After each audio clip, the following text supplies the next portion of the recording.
سب سے زیادہ عام طور پر میاں بیوی کے درمیان جھگڑے ہو جاتے ہیں اور اس کی وجہ سے ایک گھر کا ماحول انتہائی خراب ہو جاتا ہے۔ میں نے وہ حدیث آپ کو سنائی کہ شیطان سب سے زیادہ خوش اس بات پر ہوتا ہے کہ میاں بیوی کے درمیان جھگڑا ہو جائے اور وہ جھگڑے کے بعد ان کے درمیان جدائی کرا دے۔ سب سے بڑا شیطان کی فتح، وہ اپنی فتح اس میں سمجھتا ہے۔ تو اللہ تبارک و تعالی نے میاں بیوی کے جھگڑوں کے بارے میں میاں بیوی کے خاندانوں کو یہ حکم دیا ہے وَإِنْ خِفْتُمْ شِقَاقَ بَيْنِهِمَا فَابْعَثُوا حَكَمًا مِّنْ أَهْلِهِ وَحَكَمًا مِّنْ أَهْلِهَا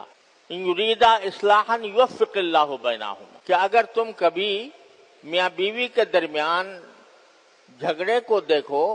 اور اس میں اندیشہ ہو کہ ان کے درمیان جھگڑا ہو جائے گا اور جھگڑے کے نتیجے میں جدائی ہو جائے گی، گھر برباد ہو جائے گا، تو دونوں کے خاندانوں کا حکم یہ ہے کہ اپنے آپ میاں کا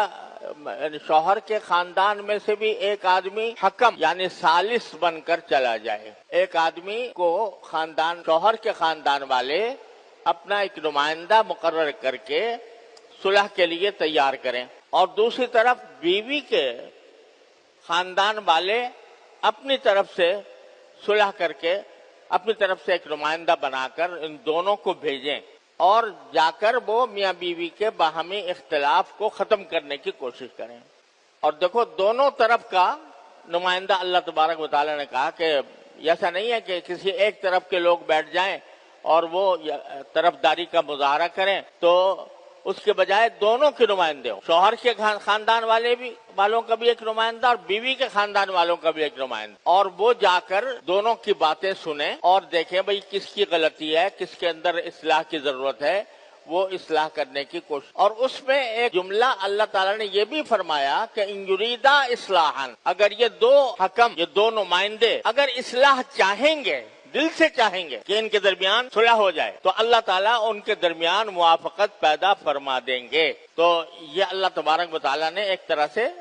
وعدہ فرمایا کہ اگر نیک نیتی سے دونوں نیک نیتی سے بیٹھیں، یہ نہیں کہ شوہر کا جو نمائندہ ہے وہ ہمیشہ شوہری کی طرفداری کرے، بیوی کی بات کو ہمیشہ رد کرے، اور جو بیوی کا نمائندہ ہے وہ ہمیشہ بیوی کی حمایت کرے اور شوہر کی بات کو ہمیشہ رد کرے، نہیں، بلکہ غیر جانبداری کے ساتھ کسی کی طرفداری کے بجائے اللہ تبارک و تعالیٰ کا حکم یہ ہے کہ کونوا قوامین للہ شہداء بالقسط، تم سب مومنوں کا یہ حکم ہے کہ وہ اللہ تبارک و تعالیٰ کی خاطر انصاف کے علمبردار بنے اور اللہ کے گواہ بنے، طرفداری کسی کے نہ ہو، اللہ کی ہو، اللہ تبارک و تعالیٰ کے گواہ بن کر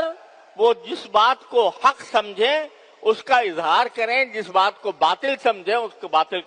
قرار دیں، شہداء للہ۔ اور ایک جگہ فرمایا وَلَوْ عَلَىٰ أَنفُسِكُمْ، چاہے وہ گواہی تمہارے اپنے خلاف پڑتی ہو لیکن سچ بولو اور حق بات کہو، چاہے اس حق بات کے نتیجے میں تمہارا اپنا نقصان ہو رہا ہو، لیکن یہ نقصان بہت ہلکا ہے اس نقصان سے جو اللہ تبارک محفوظ رکھے۔ آخرت میں ناانصافی کا جو نقصان ہوگا اور اس کا جو عذاب ہوگا، اس کی جو سزا ملے گی، وہ یہ تھوڑے سے نقصان کے مقابلے میں بہت بہتر ہے۔ لہذا دونوں جب صلح کرائیں تو صلح کرانے میں کیا کریں؟ اتقوا اللہ کا سے ڈریں کہ کہیں ایسا نہ ہو کہ میں شوہر کی حمایت کر کے کوئی ناجائز کام کر رہا ہوں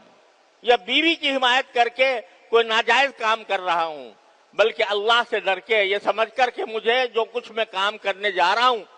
مصالحت کا، اس کے تمام باتوں کی جواب دہی مجھے اللہ تبارک و تعالیٰ کو کرنی ہے، وہ مجھے دیکھ رہا ہے۔ لہذا جب اس طرح کریں گے تو یریدا اصلاحا یوفق اللہ بینہما،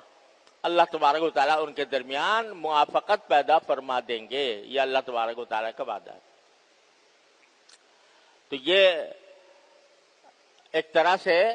اللہ تبارک و تعالیٰ نے وعدہ کر لیا ہے کہ اگر اصلاح چاہیں گے دونوں، کسی ایک کی مخالفت موافقت حمایت نہیں، اصلاح چاہیں گے تو اللہ تعالیٰ ان کے درمیان موافقت پیدا کر دے گا۔ لہذا صلح کا اصل طریقہ تو یہ ہے کہ کوئی تیسرا آدمی بیچ میں پڑھ کر حق کے مطابق فیصلہ کرے اور شریعت کے مطابق فیصلہ کرے۔ آج کل بھی ثالثی ہوتی ہے باقاعدہ اس کے لیے سالس باقاعدہ اجرت پر جھگڑوں کا تصفیہ کرتے ہیں، باقاعدہ اجرت لے کر دونوں فریقوں سے، اور اس کے باوجود بعض اوقات جھگڑا ختم نہیں ہوتا۔ تو اللہ محفوظ رکھے، بغیر اجرت کے یہ کام کہا جا رہا ہے اللہ تبارک و تعالیٰ کی طرف سے کہ تم اصلاح کی کوشش کرو، یہ تمہارا فریضہ ہے، اور اللہ کے گواہ بنو۔